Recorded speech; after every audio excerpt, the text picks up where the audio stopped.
The Fourth Way by P.D. Ouspensky. Chapter 8. We must speak about man's place in the world, because from now onwards we must always study man in connection with his place, since there are many things about us, about what is possible for us and what is impossible, that are connected with this. In the first lecture, I said that we must study man, and parallel with that, we must study the world in which man lives, in order to try and understand why man is what he is, and why he cannot be any different. We cannot find answers to these questions if we study man separately from the world in which he lives. In a certain sense, man is analogous to the universe. The same laws operate in him, and we shall find that it is easier to understand some of these laws by studying man, while other laws can be understood better by studying the universe. But first of all, we must realize the limitations of our perception and our thinking power. So this study also includes the study of our limitations. The system enlarges our knowledge very much, but it cannot do miracles. If we try to think of the world apart from ourselves and to see it as it is, even from the physical point of view with the help of the telescope or the microscope, we shall realize how limited our capacities of perception are, for they are limited by size, and our capacity for mental seeing is infinitely more limited. Even if we were to come in contact with the source of full knowledge, such as we are, we would not be able to take it or use it, for although we can know more than we ordinarily know, there is a definite limit in us, in our mind. So we must know all our limitations, and then when we know the power of our instrument, we shall know what we can get. The first idea of this system is that, to a certain extent, we can improve this instrument for acquiring knowledge. This is the idea of self-improvement. If you remember, I said from the point of view of the system, only knowledge of the whole can be regarded as knowledge, for knowledge of a part without its relation to the whole is not knowledge, but ignorance. We can have this knowledge, only we do not realize it, and do not understand that in relation to everything, knowledge begins with knowledge of the whole. Take, for instance, this box of matches. If you look at it through a narrow slit, I shall see only a part of it, a small part of it, and shall never get the idea of the box of matches as a whole. It is the same with everything. Almost everything we call knowledge is not really knowledge at all, because it's merely knowledge of a small part, without knowing the place of this part in the whole. There is a certain book on aphorisms which says, "To know means to know all. To know a part of something means not to know." It is not difficult to know all, because in order to know all, one has to know very little. But in order to know this little, one has to know pretty much. So we have to start with pretty much, with the idea of coming to this very little, which is necessary for knowledge of all. Knowledge of all is possible with the use of two principles, the principle of relativity and the principle of scale.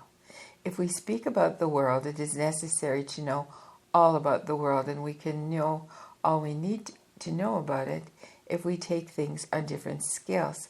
We can know how much more we know ordinarily if we study things commensurable with us and having a relation to us on one scale, and things which are further removed from us and which have no definite relation to us on another, a smaller scale, in a more abstract way.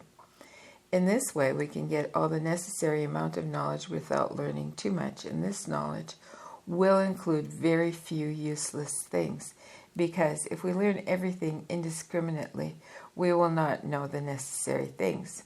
For instance, you know your own house on a scale proportionate to your body, But the town in which you live, you know on a much smaller scale. Some parts you know well, and other parts not so well. But there is no part of it you know as well as your own house.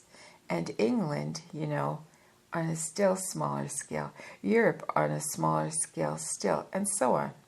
Now, I shall remind you of what I said in the first lecture concerning the study of the world and the two fundamental laws that govern it, and I shall point out what you must remember and how you must remember it. These universal laws are really beyond our mind, so with all the wish to study them, you will not understand much more than words, but even this is useful.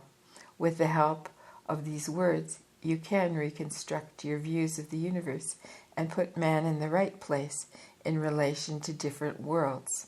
The first thing to remember is what was said about the law of three, that everything in the world, all manifestations of energy, all kinds of action, whether in the world or in human activity, whether internal or external, are always manifestations of three forces which exist in nature.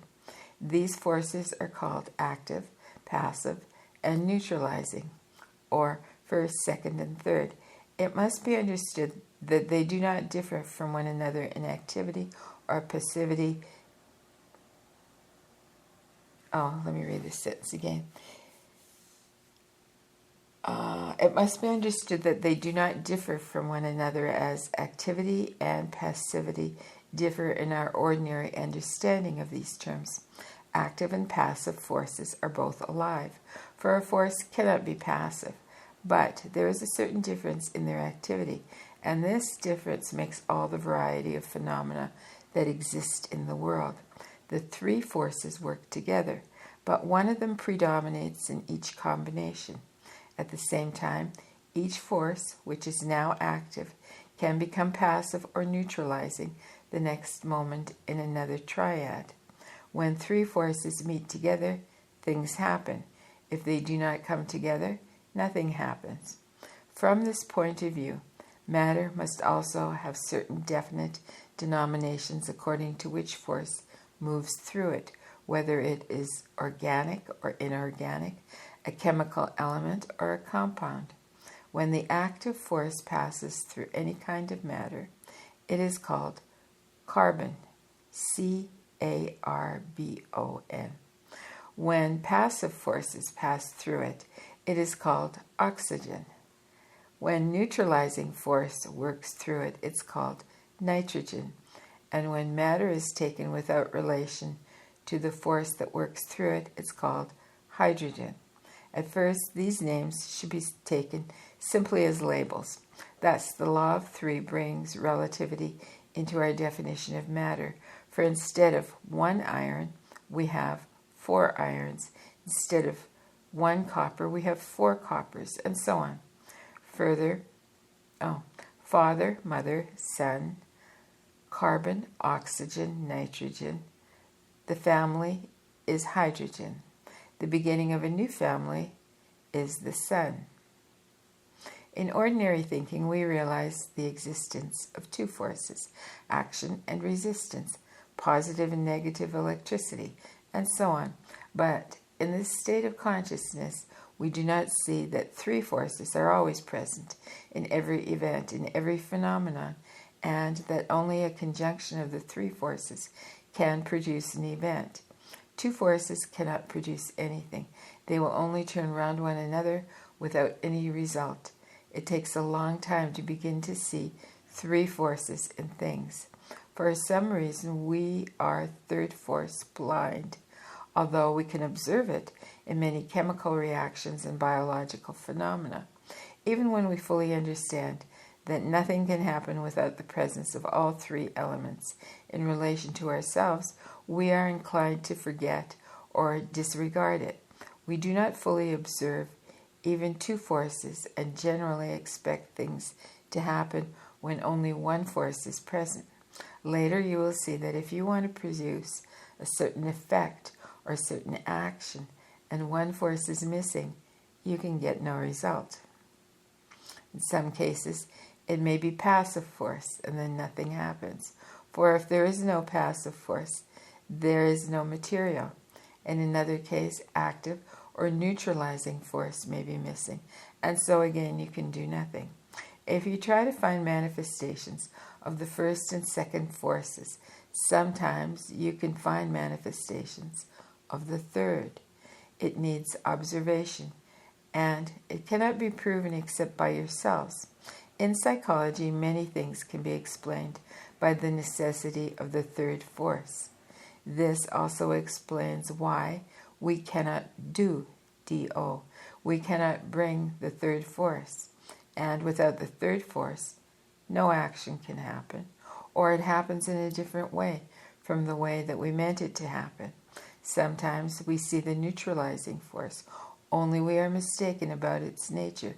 For instance, we often see it as a result when in reality it exists before the first and the second. We make many mistakes about the three forces, but it is useful to think about it. Question by Ouspensky. Are the three forces external, outside of oneself? Answer by Gurdjieff. They are in yourself and outside yourself. On our scale, on planetary scale, on universal scale, on all scales. Question.